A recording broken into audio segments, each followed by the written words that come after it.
4 aksi market maker dalam menggerakkan suatu harga. Nah, jadi kali ini saya akan sharing bagaimana sih caranya market maker itu menggerakkan harga suatu saham. Nah, jadi tanpa berlama-lama lagi, kita langsung ke pembahasan. Yang pertama, fase akumulasi, yaitu fase di mana seorang market maker itu mengumpulkan barang sebanyak-banyaknya. Jadi biasanya ini ditandai dengan fase yang sideways dulu, tapi ada pembelian rutin oleh broker tertentu. Ada pembelian rutin, walaupun dia sideways, pembeliannya rutin, dibeli terus, dicicil terus. Gunanya apa? Untuk mengumpulkan barang sebanyak-banyaknya. Kalau secara teori, itu dari banyak, jadi dari banyak penjual, itu yang mengambil itu sedikit. Nah, itu bisa disebut fase akumulasi.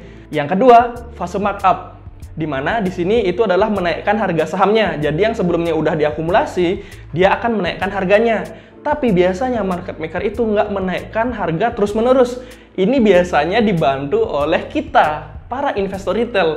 Jadi biasanya ketika ada markup harga, itu market makernya udah punya saat akumulasi. Biasanya mungkin akan didorong dengan pembelian besar sehingga membuat harganya naik.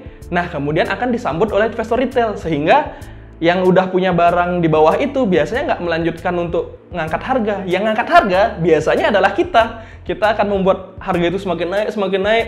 Terus ketika harganya turun sedikit, market maker yang udah punya harganya itu menyuntikkan dana lagi untuk mengerek lagi. Apa sih tujuannya? Tujuannya agar bisa ke fase selanjutnya.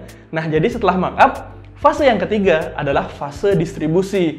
Nah, di sini market maker yang sudah punya harganya di harga akumulasi itu, di bawah itu, akan pelan-pelan mendistribusikan barangnya di atas.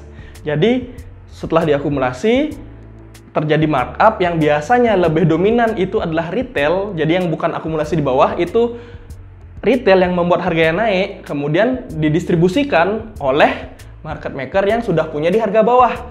Ketika proses distribusi ini biasanya harganya akan cenderung sideways lagi. Jadi akan ada sideways lagi. Nah, di distribusi ini adalah kebalikannya fase akumulasi. Jadi distribusi ini dari banyak ke sedikit. Nah, jadi distribusi ini kebalikannya dari akumulasi. Jadi dari sedikit ke banyak. Jadi seperti namanya distribusi. Jadi itu dari orang-orang yang punya barang banyak. Jadi dari sedikit orang itu mendistribusikan barangnya ke kita, ke retail, banyak didistribusikan. Jadi makanya fase tersebut dinamakan fase distribusi. Jadi harga akan cenderung sideways juga, tapi sidewaysnya sekarang di atas. Nah, kalau tidak ada yang melanjutkan, kalau tidak ada akumulasi dari broker lain yang memiliki kepentingan dan emang sudah habis proyeknya, setelah distribusi akan terjadi markdown, di mana ini akan terjadi penjualan masif. Karena apa? Karena orang-orang mulai sadar, waduh, ini ternyata yang punya di bawah ini udah jualan, maka akan terjadi penjualan sehingga akan terjadi markdown. Jadi sahamnya biasanya turun lagi, turun. Nah, dan ketika ada yang ingin membeli di bawah lagi, maka akan terulang lagi fase yang sebelumnya, yaitu fase akumulasi lagi, markup lagi, distribusi lagi, markdown lagi. Nah, jadi secara singkat kalau kita buat bahasa gampangnya, ada yang beli barangnya di bawah, kemudian barangnya naik karena orang-orang ngelihat saham ini rame. Kemudian setelah saham ini rame, semua orang FOMO dan happy untuk membelinya, akan terjadi penjualan yang sudah punya di bawah.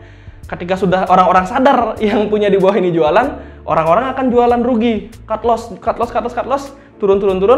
Ada yang mempunyai kepentingan lain lagi, membeli lagi, diakumulasi lagi, dinaikin lagi. Nah, seperti itu. Itu adalah fase-fase yang dilakukan oleh market maker. Nah, seperti itu fase-fasenya. Memang gampang secara teori, tapi kenyataannya di prakteknya itu akan sedikit berbeda.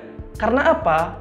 Karena para market maker atau orang-orang yang memiliki big money yang memang sudah terorganisir dan dalam institusi atau hedge fund atau manajer investasi lainnya, itu mereka sudah beradaptasi juga mungkin dengan kita yang sudah paham dengan cara kerjanya. Jadi sehingga mereka akan merubah caranya lagi. Mungkin ke depannya setahun lagi, 2 tahun lagi, 10 tahun lagi, caranya akan sama tapi dikemas dengan cara yang berbeda. Mungkin ada beberapa skenario yang dilakukan agar itu tidak terlihat seperti akumulasi, bisa saja. Nah, jadi pokoknya maksud saya, ketika ini sudah diketahui oleh banyak orang, bahkan sudah banyak banget yang hafal dengan pattern seperti ini, otomatis mereka tidak akan melakukan cara yang sama.